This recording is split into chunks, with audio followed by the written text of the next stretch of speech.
This lecture is on Le Chatelier's principle.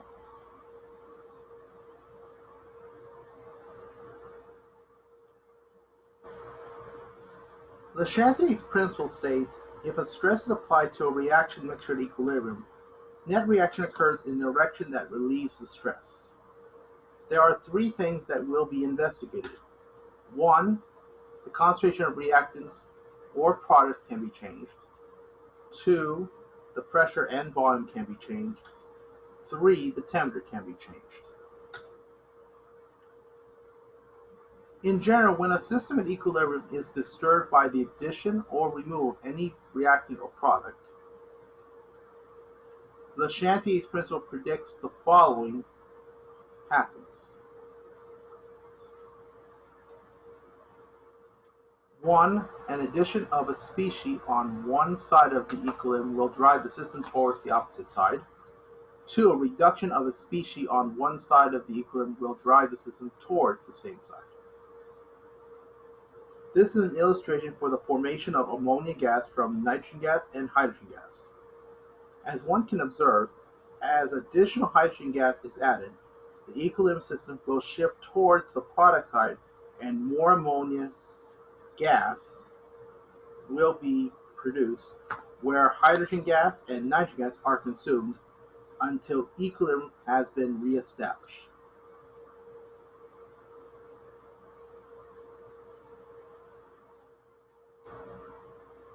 For example, suppose we have a system like the one you saw a moment ago where 1 mole of N2 gas plus 3 moles of H2 gas at equilibrium forms 2 moles of NH3 gas at 700 Kelvin units.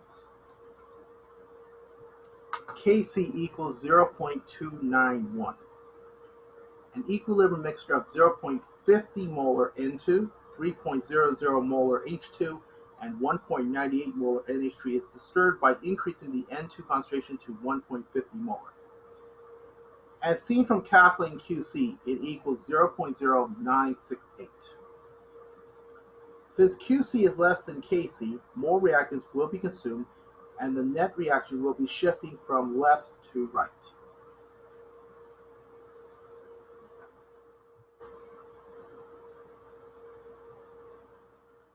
In general, when an equilibrium is disturbed by a change in volume that results in a corresponding change in pressure, the Chatelier's principle predicts that using the following rationale, delta N equals N products of gas or aqueous species minus N reactants of gas or aqueous species. Case 1. Delta N is greater than 0.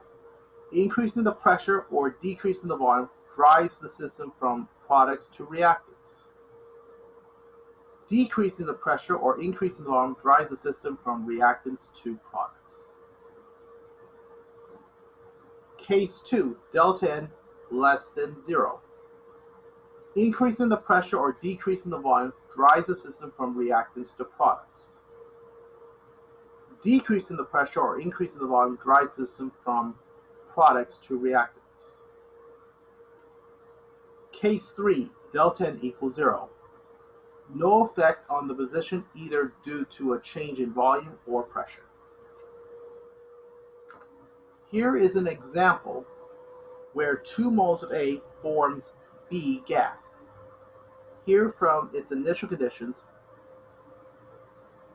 if 1 increases the pressure or decreases the volume, the system favors the products and reduces the total moles of gas.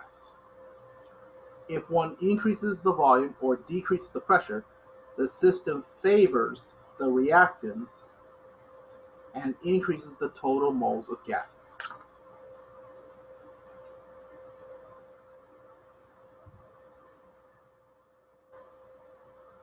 In general, when an equilibrium is disturbed by a change in temperature,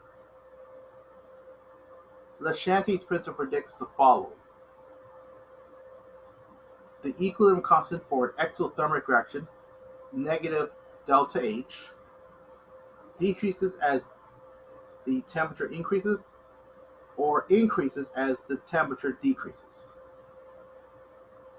The equilibrium constant for an endothermic reaction, positive delta H, increases as the temperature increases or decreases as the temperature decreases.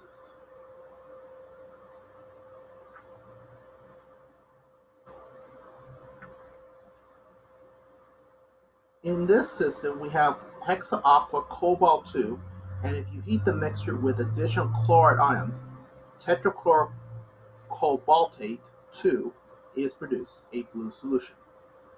If one cools this mixture, a red solution of the original hydrated cobalt 2 is formed. Lastly, this figure illustrates the effect of a catalyst, where the curve in black shows a high activation energy in the formation of XY.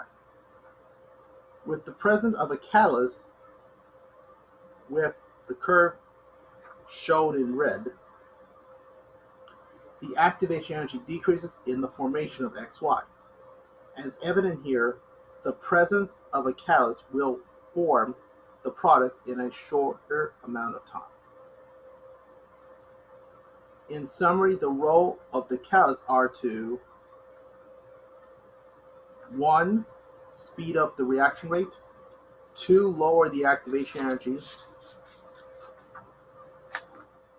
3. Have no effect with the equilibrium favoring either side by its presence, 4. Have a reaction time for completion of a reaction reduced, 5. Not be present either as a reactant or product.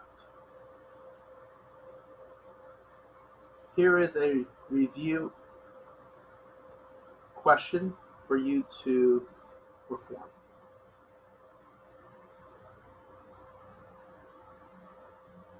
The Haber-Bosch process is 1 mole of N2 gas plus 3 moles of H2 gas produces at equilibrium 2 moles of NH3 gas, produces